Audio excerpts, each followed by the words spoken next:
નમસ્કાર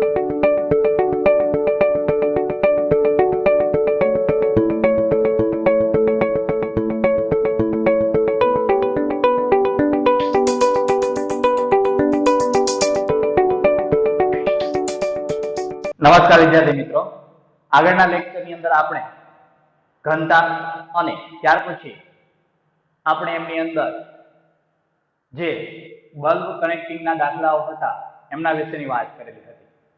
આજના લેક્ચરની અંદર આપણે વાત કરીશું જે ડાલ્ટનનો આંશિક દબાણનો નિયમ એટલે કે ડાલ્ટનનો આંશિક દબાણનો જે નિયમ છે એમના વિશેની વાત અને એમના પર આધારિત દાખલાઓની વાત કરવાની છે.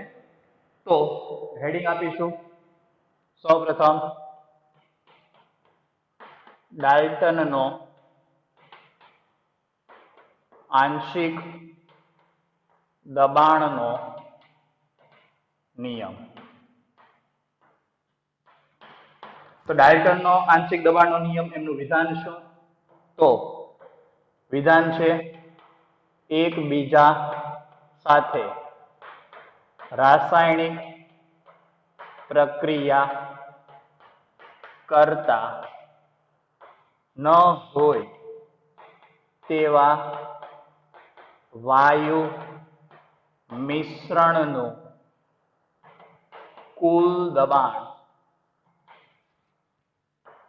તે વાયુ મિશ્રણમાં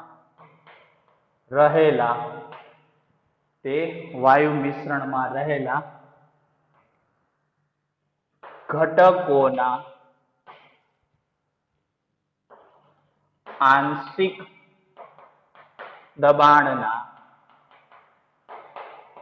સરવાળા જેટલું હોય.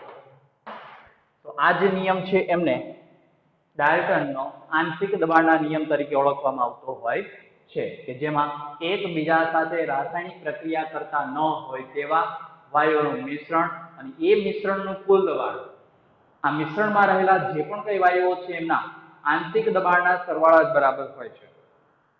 તો વાયુનું મિશ્રણનું કુલ દબાણ P ટોટલ વડે હું દર્શાવું તો P total is equal to આ વાયુ મિશ્રણમાં હું બે કે તેથી વધુ પ્રકારના હોય એકબીજા સાથે રાસાયણિક પ્રક્રિયા કરતા ન હોય તેવા બે કે તેથી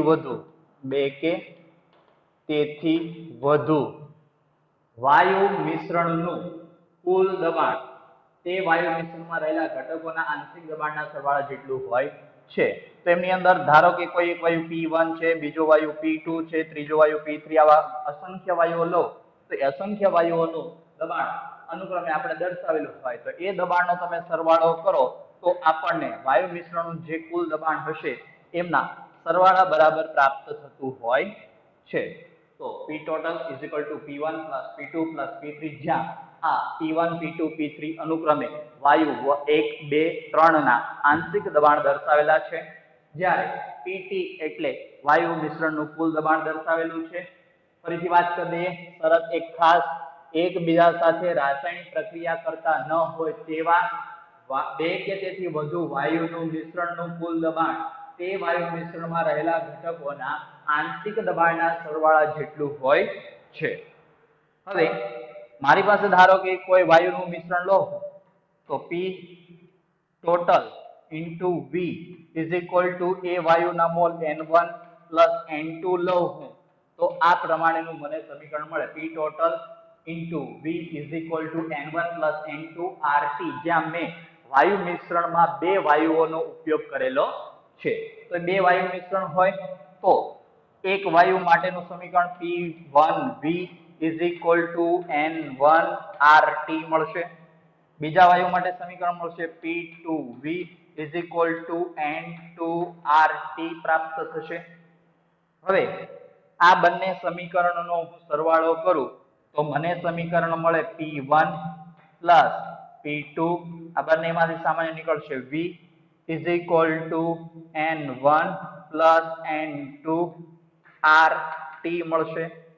હવે આ સમીકરણ અને આ સમીકરણને હું સરખાવું તો મને પ્રાપ્ત થશે P total is equal to P1 plus P2, આ પ્રકારેનું સમીકરણ પ્રાપ્ત થતું હોય છે.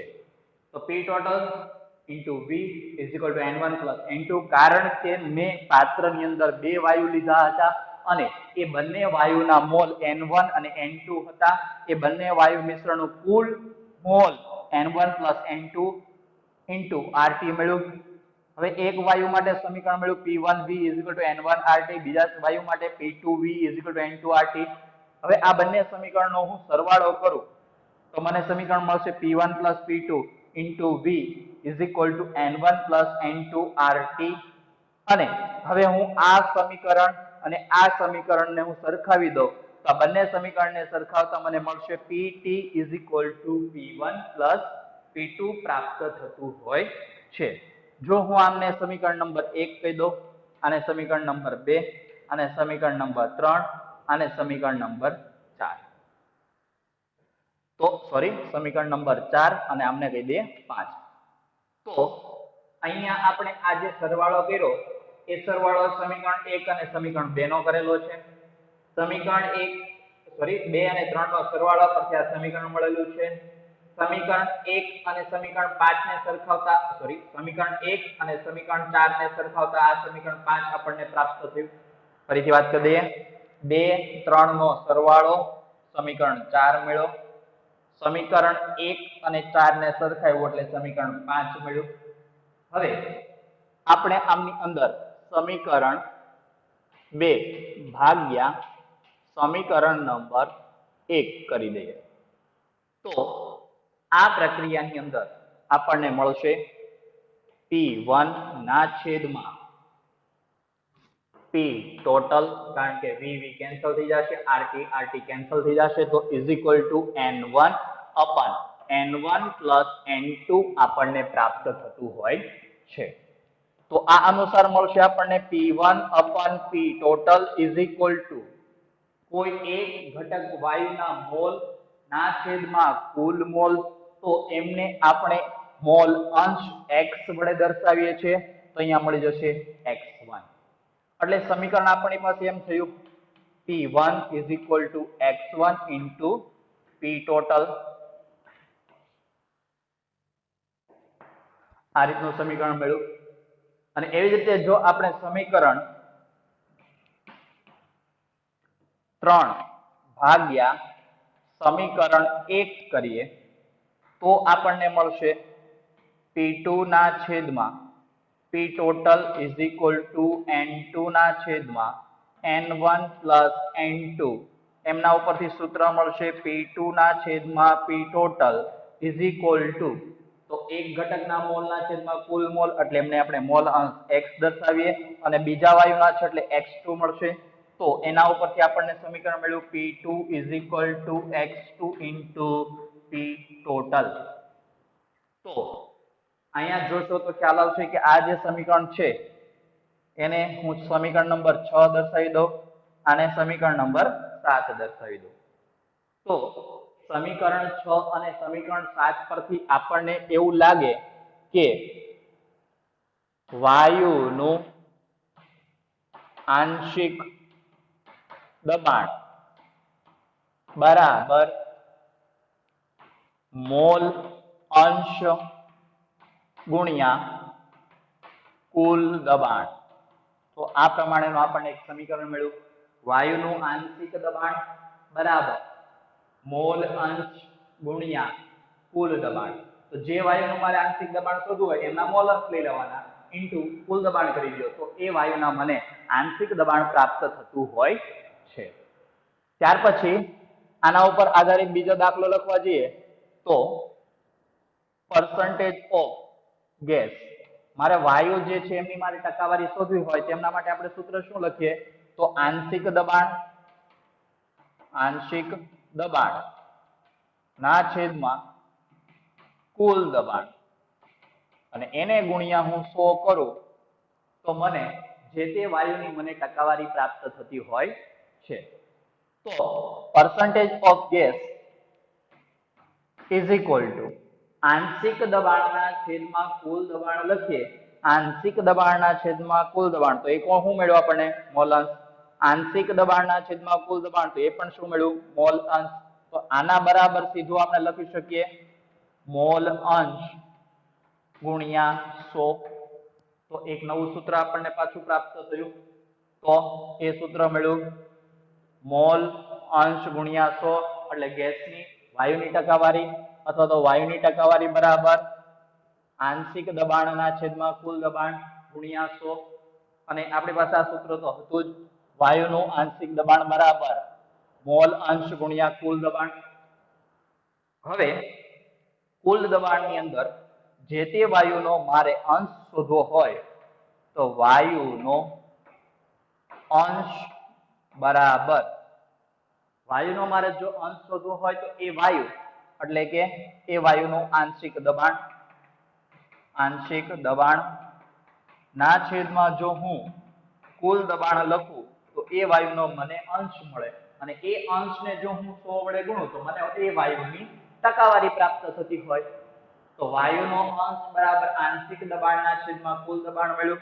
અથવા તો આ સૂત્રમાં આંશિક દબાણના છેદમાં કુલ દબાણ બરાબર તમે સીધું મોલ અંશ પણ લખી શકો છો. તો એક સૂત્ર અહીંયા પણ આપણને મળ્યું કે વાયુનો અંશ બરાબર આંશિક દબાણના છેદમાં કુલ દબાણ અથવા એમને આપણે મોલ અંશ વડે દર્શાવીએ. જો તમે એને 100 વડે ગુણો તો એની ટકાવારી પ્રાપ્ત થઈ જતી હોય છે. તો આ થઈ ગયો ડાલ્ટનનો આંશિક દબાણનો નિયમ કે એકબીજા સાથે રાસાયણિક પ્રક્રિયા કરી શકતા ન હોય તેવા બે કે તેથી વધુ વાયુના મિશ્રણનું કુલ દબાણ તે મિશ્રણમાં રહેલા ઘટકો જે હશે એમના આંશિક દબાણના સરવાળા જેટલું હોય છે.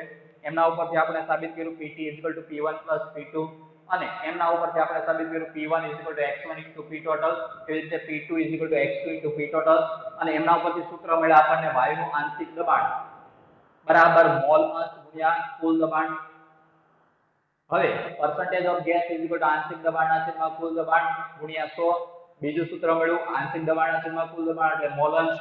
તો percentage of gas = મોલ અંશ ગુણ્યા 100. વાયુનો અંશ શોધવો હોય તો 100 ને દૂર કરી દો તો એ વાયુનો તમને અંશ પ્રાપ્ત થતો હોય છે. તો આ જે પણ કોઈ સૂત્ર છે એ સૂત્ર પર આધારિત કેટલાક દાખલાઓની ચર્ચા આપણે આજના લેક્ચરની અંદર કરવાની છે. તો એ પહેલા આ લખી દો ત્યાર પછી આપણે આગળ વધીએ.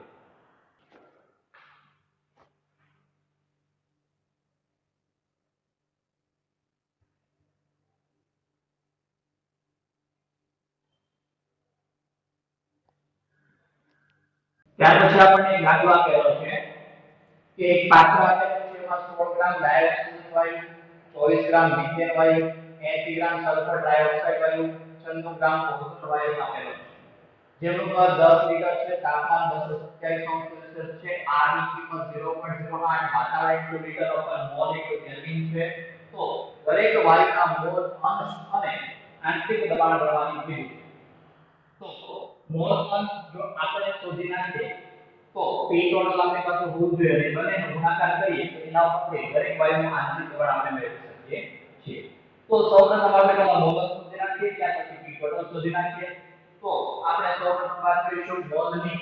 તો NO2 તો વજન કેટલું આવ્યું ભાઈ 16 ગ્રામ ના છેદમાં આણ્વીય બળ કેટલું તો 32 ગ્રામ. તો આ 1 ના છેદમાં 2 આપણને પ્રાપ્ત થશે. ત્યાર પછી વાત કરીએ NCH4 તો CH4 માટે વજન કેટલું આવ્યું તો 24 ગ્રામ. તો CH4 નું આણ્વિય બળ કેટલું તો 12 ને 4 16 ગ્રામ. તો આ આપણને મળશે 3/2. ત્યાર પછી આપણે વાત કરીએ તો સલ્ફર ડાયોક્સાઇડ તો NSO3 તો NSO3 નું મૂલ્ય કેટલું તો NSO3 નું મૂલ્ય આપણને તો એમાં આપેલું વજન કેટલું તો 80 ગ્રામ ના છેદમાં આણ્વિય દળ કેટલું તો એ પણ 80 આપણને મળશે 1. ત્યાર પછી વાત કરીએ તો NO3 તો NO3 ની વાત કરીએ તો એમાં વજન કેટલું આપેલું તો 96 ગ્રામ ના છેદમાં અણુભાર કેટલો 48 2. હવે આપણે દરેક વાયુના મોલ અંશ શોધવાના છે તો એના માટે n ટોટલ ની પણ જરૂર પડશે. તો n ટોટલ આ 1/2 એટલે 0.5 આ 3/2 એટલે 1.5 + 1 + 2 5 આપણને પ્રાપ્ત થશે. તો આપણને દરેક વાયુના મોલ મળી ગયા અને કુલ મોલ પણ મળી ગયા. હવે એના ઉપરથી આપણે મોલ અંશ શોધી નાખીએ. XO2 તો કોઈ એક વાયુ એટલે કે O2 વાયુ એના મોલ કેટલા તો 1/2 ના છેદમાં કુલ મોલ કેટલા તો 5 તો 1/2 in upper 5 is equal to 1/10 થશે એવી રીતે xCH4 of 3/2 ના છેદમાં 5 is equal to 3/10 થશે ત્યાર પછી SO3 ની વાત કરીએ તો 1/5 is equal to 2/10 પણ લખી શકું સરળતા ખાતર ભાગ સરળતાથી ઉગાડી શકે એટલા માટે આપણે ઉપર નીચે 2 વડે ગુણી દીધું કે જેથી કરીને બધાના છેદમાં 10 થઈ શકે xO3 ની વાત કરીએ તો 2 ના છેદમાં 5 is equal to 4/10 તો દરેક વાયુ જે છે એ દરેક વાયુના આપણે અહીંયા મોલ અંશ પ્રાપ્ત થઈ ગયા હવે મોલ અંશ પ્રાપ્ત થઈ ગયા તો હવે આપણે P ટોટલ શોધી નાખશું અને એ બંનેનો ગુણાકાર કરીશું આપણે દરેક વાયુનું આંશિક દબાણ પ્રાપ્ત થશે આંશિક દબાણ શોધવા માટે આપણે સૌપ્રથમ P ટોટલ શોધી નાખીએ તો P total into V is equal to N total into R into T તો P ટોટલ શોધવાનું છે એટલે કરતા બનાવીએ તો N ટોટલ કેટલું તો દરેક વાયુના મિશ્રણના મોલના સરવાળા બરાબર કેટલું તો 5 ગુણ્યા R કેટલું તો 1/12 કારણ કે 0.08 ને 1/12 વડે આપણે દર્શાવીએ શું કીધું હતું તાપમાન કેટલું 227 સેલ્સિયસ છે એટલે કેલ્વિન માં ફેરવો એટલે 500 કેલ્વિન થશે તો 500 ના છેદમાં કદ કેટલું તો કદ કેટલા લીટર હતું તો 10 લીટર તો 0 0 ઉડી ગયું 5 ગુણ્યા 5 એટલે 25 25 ગુણ્યા 10 એટલે 250 ભાગ્યા 12 તો નિયર ઇક્વલ ટુ 12 ગુણ્યા 24 તો નિયર ઇક્વલ ટુ આપણે 20 વાતાવરણ જેટલું આપણને દબાણ પ્રાપ્ત થતું હોય છે તો P ટોટલ 20 વાતાવરણ લઈ લીધું આપણે ઓપ્શન આપેલા હશે ગણતરી સરળતાથી કરી શકીએ કેલ્ક્યુલેટરનો ઉપયોગ કરવાનો ન હોવાથી નિયર ઇક્વલ ટુ આપણે જવાબ પણ લીધેલો છે કેલ્ક્યુલેટરની ઉપયોગ કર્યા વગર આપણે મોટા ભાગના દાખલાઓની ગણતરી કરીશું તો નિયર ઇક્વલ ટુ 20 લઈ લીધું હવે આપણે આની અંદર શોધવાનું છે દરેક વાયુઓનો મોલ અંશ તો શોધી નાખ્યા હવે બાકી આંશિક દબાણ તો P પહેલો વાયુ PO2 is equal to XO2 into P total થશે તો XO2 કેટલું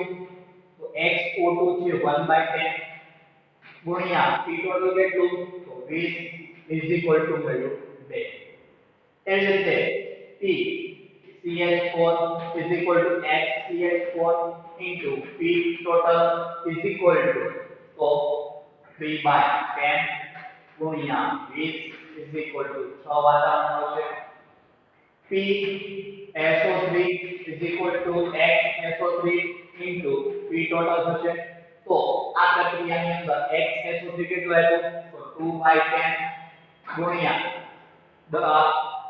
P total આપણને આપેલું 20 is equal to મળશે 4 P O3 is equal to XO3 into P total is equal to આપણને 4/10 ગુણ્યા 20 is equal to મળશે આપણને 8 તો દરેક વાયુનો મોલ અંશ શોધી નાખ્યા દરેક વાયુનો આંશિક દબાણ પણ આપણે શોધી નાખ્યું તો આપણને જે પણ કઈ માહિતી આપેલી હતી એ કેલ્ક્યુલેટરનો ઉપયોગ કર્યા વગર આપણે વધુ સરળતાથી આપણે ગણતરી કરી એપ્રોક્સિમેટ આપણને વેલ્યુ મેળવવાની હોય છે અને એ એપ્રોક્સિમેટ વેલ્યુ ચાર ઓપ્શન પૈકી એક હશે અને તે આપણે આવી રીતે ગણતરી દ્વારા મેળવી શકીએ છીએ હવે કેટલીક વખત તમને આપી દીધેલું હશે કે બે વાયુના ગુણોત્તર P1 ના છેદમાં P2 જો આ સૂત્રનો ઉપયોગ કરું જો આને P1 લીધો અને P2 લીધો તો મને શું મળશે તો P total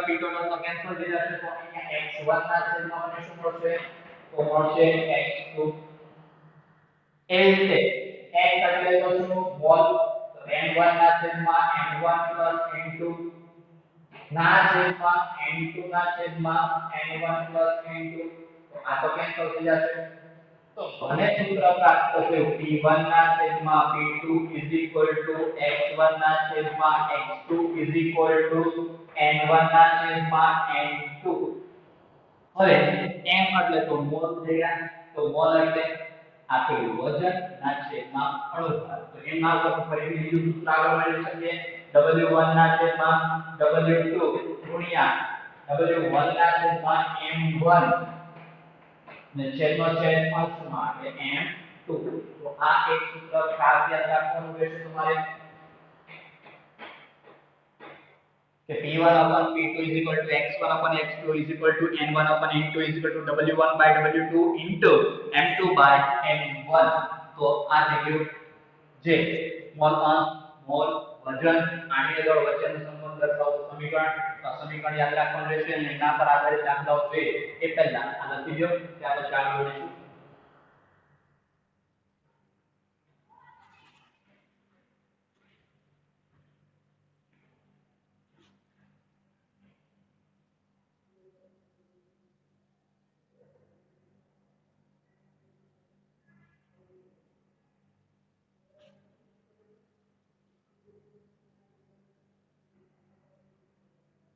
ત્યાર પછી આપણને અહીંયા બે દાખલા આપેલા છે.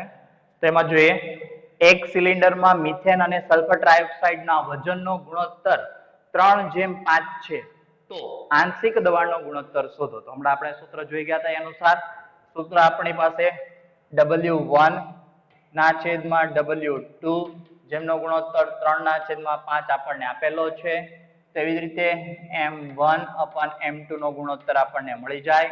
તો સૂત્ર આપણી પાસે છે P1/P2 એટલે કે P CH4 ના છેદમાં SO3 WCH4 ના છેદમાં WSO3 ગુણ્યા MCH4 ગુણ્યા MSO3. તો આપણી પાસે ખબર છે કે M1 કેટલું તો M1 આણ્વીય દળ મિથેનનું 16 અને M2 SO3 સલ્ફર ટ્રાઇઓક્સાઇડ નું આણ્વીય દળ 80. તો અહીંયા એમનો ઊંધો ગુણોત્તર લેવાનો છે. તો એ અનુસાર આપણે કિંમત મૂકીએ તો આ આવશે 3/5 અને આ આવશે 80/16. તો 16 × 5 = 80. તો P CH4 ના છેદમાં P SO3 નો ગુણોત્તર 3/1 આપણને પ્રાપ્ત થતો હોય છે. તો આ રીતે વધુ સરળતાથી આપણે કે જેમાં મિથેન અને સલ્ફર ટ્રાયોક્સાઇડ વાયુનો ગુણોત્તર શોધી શકીએ છીએ. અહીંયા એક નોંધ ખાસ લખવા જેવી ધ્યાન રાખવાની રહેશે કે નોંધની અંદર એવું કહેવાય કે આંશિક દબાણ અથવા તો આપણે એમ લખી શકીએ કે મોલ નું મૂલ્ય જેમ વધુ તેમ આંશિક દબાણ નું મૂલ્ય વધુ આવશે. મોલ નું મૂલ્ય જેમ ઓછું એમ એ વાયુનું આંશિક દબાણનું મૂલ્ય ઓછું. જે વાયુના મોલ વધુ તેમનું આંશિક દબાણ વધુ, જે વાયુના મોલ ઓછા એમનું આંશિક દબાણ ઓછું. કારણ કે આપણી પાસે સમીકરણ મળશે P = X × P total. તો આને હું P1 કહી દઉં તો આને X1 કહી દઉં. આ P2 થાય તો X2 × P total થાય. તો X1/X2 = N1/N2 લખી શકીએ. તો એ અનુસાર અહીંયા N1/N1 + N2 then X1 બરાબર N1/N1 + N2 થશે. તો આ તો કિંમત અને P total ની કિંમત બધામાં સેમ આવવાની છે. તો P1 બરાબર N1 કે જ્યાં N1 ની કિંમત બદલાય તો P1 નું મૂલ્ય બદલાશે. જ્યારે N1 + N2 અને P total ની કિંમત તો સરખી જ આવશે. તો એના ઉપરથી કહી શકાય કે N1 નું મૂલ્ય જેમ વધુ તેમ P1 નું મૂલ્ય વધુ. એટલે મોલની સંખ્યા વાયુના મોલ જેમ વધુ તેમ આંશિક દબાણ વધુ, વાયુના મોલ જેમ ઓછા તેમ દબાણ ઓછું આપણને પ્રાપ્ત થતું હોય છે. તો આ બાબત નોંધ તરીકે ખાસ ધ્યાન રાખવી. ત્યાર પછી આપણને આપ્યું વાયુ A અને B ના મિશ્રણનું કુલ દબાણ. તો કુલ દબાણ આપણને આપી દીધેલું છે કેટલું છે તો P total આપી દીધેલું છે 600 mm of Hg. ચાલો વાયુ A નું આંશિક દબાણ આપી દીધેલું છે કેટલું આપેલું છે તો એ આપેલું છે 240 mm of Hg આપેલું છે. તો B નું આંશિક દબાણ શોધવાનું છે તો Pb શોધવાનું છે તથા A અને B ના મોલ અંશ શોધવાના તો XA શોધવાનું અને XB પણ શોધવાનું છે. ચાલો તો આ પ્રક્રિયાની અંદર સૌપ્રથમ આપણે વાયુનો ડાલ્ટનનો આંશિક વાયુનો દબાણનો નિયમ જે છે P total is equal to PA plus PB, કારણ કે બે જ વાયુનું મિશ્રણ તમને આપેલું છે તો P total કેટલું તો 600 is equal to PA કેટલું તો 240, તો PB કેટલું તો PB આપણને મળી ગયું 360 mm of Hg. તમે આમને વાતાવરણની અંદર આ ઉપરાંત ટોરની અંદર અથવા તો તમે એટીએમ ની અંદર અથવા તો બારની અંદર પણ ફેરવી શકો, પણ આપણે વધુ સરળતા ખાતર જે એકમમાં માંગેલું એ એકમ અનુસાર આપણે ફેરવવાનો રહેશે. તો આપણે mm ની અંદર રહેવા દીધેલું છે અત્યારે. હવે A અને B વાયુના મોલ અંશ શોધવાના છે. તો વાયુના મોલ અંશ શોધવા માટેનું સૂત્ર તો આપણને ખબર જ છે કે PA is equal to XA into P total. હવે ઘણા વિદ્યાર્થીઓ આ જે mm માં દબાણ આપેલું છે અને વાતાવરણની અંદર ફેરવશે, અહીંયા પણ વાતાવરણની અંદર ફેરવશે. તો વાતાવરણની અંદર ફેરવવા જવાની કોઈ જરૂર નથી, કારણ કે અહીંયા PA વાતાવરણ mm of Hg માં આપણે mm of Hg માં તો એકમ ઉડી જશે એટલે મોલ અંશનો એકમ આપણે આવતો નથી, એકમ રહિત છે. એ પણ આપણે મોલ સંકલ્પના ચેપ્ટર ની અંદર જોઈ ગયા છીએ. તો XA ને કરતા બનાવીએ તો XA is equal to PA કેટલું તો 240, P total કેટલું તો 600, 0 0 કેન્સલ, તો XA 6 ચોક 24 અને અહીંયા 6 એટલે 4 ના છેદમાં 10 એટલે 0.4 જેટલું XA આપણને પ્રાપ્ત થતું હોય છે. એવી જ રીતે વાત કરીએ XB શોધવાનું છે તો PB is equal to XB into P total. તો XB ને કરતા બનાવો તો 360 ના છેદમાં 600, 0 0 કેન્સલ, તો XB is equal to 0.6 આપણને પ્રાપ્ત. XB ની કિંમત આપણે 0.6 મળી ગઈ. ત્યાર પછી આપણને ખબર છે કે આ મેથડની જગ્યાએ બીજી મેથડ પણ આપણે ઉપયોગ કરી શકીએ કે જેમાં નોંધ છે કે અગાઉ આપણે લખેલું હતું કે મોલ અંશનો કુલ સરવાળો હંમેશા 1 થાય. મોલ અંશનો કુલ સરવાળો હંમેશા આપણને 1 પ્રાપ્ત થતો હોય તો XA plus XB આ બંનેનો સરવાળો પણ હંમેશા 1 પ્રાપ્ત થશે. તો XB જો શોધવાનું હોય તો 1 minus XA, XA કેટલું મેળવ્યું હતું 0.4, તો XB is equal to 0.6 આપણે મેળવી શકીએ છીએ. તો આપણને જે પણ કઈ માહિતી આપેલી હતી કે XB નું B નું આંશિક દબાણ શોધો એમના વિશેની માહિતી જોઈ. ત્યાર પછી N અને B ના મોલ અંશ વિશેની ગણતરી આપણે જોઈ. આ ગણતરી પણ લખો તો પણ અને આ ગણતરી બેમાંથી તમને જે સરળ લાગે એ તમે ગણતરી લખી શકો છો. તો પહેલા દાખલો લખી લો, ત્યાર પછી આગળ જોઈશું આપણે.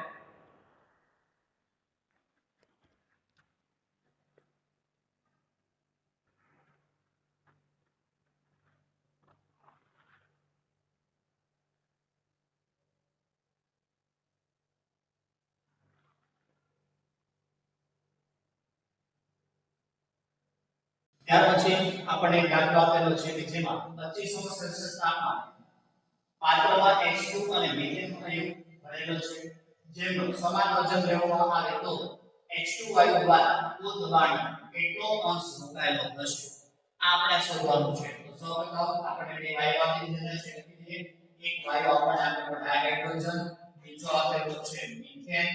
તો આની અંદર સૌપ્રથમ આપણને એનું મોલેક્યુલર વેઇટ એટલે કે આની ગણતરી કરીશું. આનું 2 અને આનું 100. હવે આવા દાખલા જે આપેલા હોય તો એ સમય દરમિયાન તમને આમાં કોઈ પણ પ્રકારની કિંમત આપેલી નથી, વેલ્યુ આપેલી નથી. તો એ સમય દરમિયાન હવે તમને એમ કહેવામાં આવે કે વાયુનું સમાન વજન લેવાનું છે.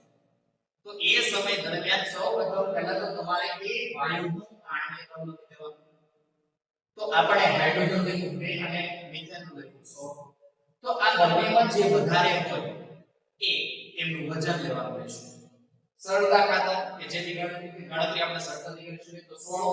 તો આની અંદર વજનની વાત કરીએ W તો એ આપણે 16 લેશું, આનું પણ 16. તો બંનેના વજન સમાન થઈ ગયા. હવે એમના મોલ શોધીએ તો મોલ બરાબર તો 16 ના છેદમાં 2 બરાબર 8 મોલ મળ્યા. આમાં 16 ના છેદમાં 16 is equal to 1 મોલ મેળા and total ની વાત કરીએ તો in total 8 plus 1 is equal to 9 પ્રાપ્ત થાય. હવે એવું કહેવાય છે કે H2 દ્વારા કુલ દબાણનો કેટલો અંશ રોકાયેલો હશે?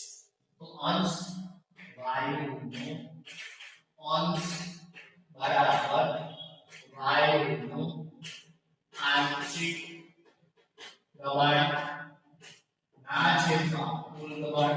આવો આપણે સૂત્ર લખાવેલું હતું. જ્યાં વાયુનું આંશિક દબાણના છેદમાં કુલ દબાણ બરાબર સીધું લખી શકું મોલ અંશ. તો જો હું મોલ અંશ શોધી નાખું તો વાયુનો અંશ મને પ્રાપ્ત થઈ જાય. તો પહેલા મોલ અંશ શોધી નાખીએ. તો મોલ અંશ તો મારે H2 માં મોલ અંશ શોધવા હોય તો H2 ના મોલ 8 ના છેદમાં કુલ મોલ 9 એટલે આના મોલ 1 ના છેદમાં કુલ મોલ 9. તો H2 વાયુ દ્વારા રોકાયેલો H2 વાયુ દ્વારા કુલ દબાણ રોકાયેલો અંશ બરાબર વાયુના આંશિક દબાણના છેદમાં કુલ દબાણ તો મોલ અંશ એમાં મોલ અંશ કેટલા મળ્યા 8 ના છેદમાં 9 ભાગ જેટલો H2 વાયુ દ્વારા અંશ રોકાયેલો છે. એના ગુણ્યા જો તમે 100 કરો તો કેટલા ટકા H2 વાયુ છે તો એ મળી જશે. અને જો તમને મિથેન વાયુનો અંશ પૂછે તો 1 ના છેદમાં 9 આવશે અને એના ગુણ્યા જો તમે 100 કરો તો એ તમને કેટલી ટકાવારી પ્રાપ્ત થઈ જતી હોય છે. તો આ રીતે દાખલા આવતા બીજો દાખલો મેં એડ કરી દઈએ કે તમને વાયુ બીજો આપી દીધો એ છે હિલિયમ આપી દીધેલો છે. સેમ પરિસ્થિતિ હિલિયમ પછી આપણે મિથેન અને ડાયોક્સાઇડ મળ્યો. તો એમાં એમ કહેવામાં આવે કે મિથેન નો અંશ કેટલો રોકાયેલો છે શોધવાનું છે. તો એ સમય દરમિયાન તમારે અહીંયા લખો મોલેક્યુલર વેઇટ પછી વજન સમાન લેવાનું રહેશે. ત્યાર પછી મોલ શોધવાના રહેશે અને મોલ અંશ શોધવાના રહેશે. આ બાબત આપણે ઉમેરી દઈએ તો આપણને જે તે મોલ અંશ મળી જાય એટલે કે કેટલો અંશ રોકાયેલો છે એ આપણે શોધી શકીએ. તો આનું આની અંદર 4 આનું 16 આનું 32. હવે વજન સમાન લેવાનું કે તો વજન કેટલું દેવું તો જેનો આની અંદર વધુ હોય એટલું વજન લઈ લેવું. તો 32 32 ચાલો મોલ 32 ના છેદમાં 4 is equal to 8 32 ના છેદમાં 16 is equal to 2 32 ના છેદમાં 32 is equal to 1. તો કુલ મોલ મળી જશે આપણને. કુલ મોલ કેટલા મળ્યા? કુલ mall is equal to 8 plus 1 plus 1 is equal to 11. તો મોલ અંશ આના મોલ ના છેદમાં કુલ મોલ આના મોલ ના છેદમાં કુલ મોલ આના મોલ ના છેદમાં કુલ મોલ. તો જે મોલ અંશ મળ્યા એ આપણે કેટલો અંશ રોકાયેલો છે એના વિશે માહિતી મળી ગઈ. એટલે આપણે 100 કરો તો એની તમને ટકાવારી પ્રાપ્ત થઈ જતી હોય છે. તો આ રીતે આપણે દાખલા જ્યારે સમાન વજન વાળા આપેલા હોય કુલ દબાણનો કેટલો અંશ રોકાયેલો છે એ શોધવાનું કે આ રીતે આપણે ગણતરી કરી શકીએ છીએ. તો આજના લેક્ચરની અંદર જે ડાલ્ટનનો વાયુનો આંશિક દબાણનો નિયમ છે એ નિયમ અને એ નિયમ પર આધારિત જુદી જુદી પ્રકારના દાખલાઓની ચર્ચા આપણે આજના લેક્ચરની અંદર કરી. તો આજનો લેક્ચર અહીંયા આપણે પૂરો કરીએ છીએ. એ પહેલા આ તમે લખી લો.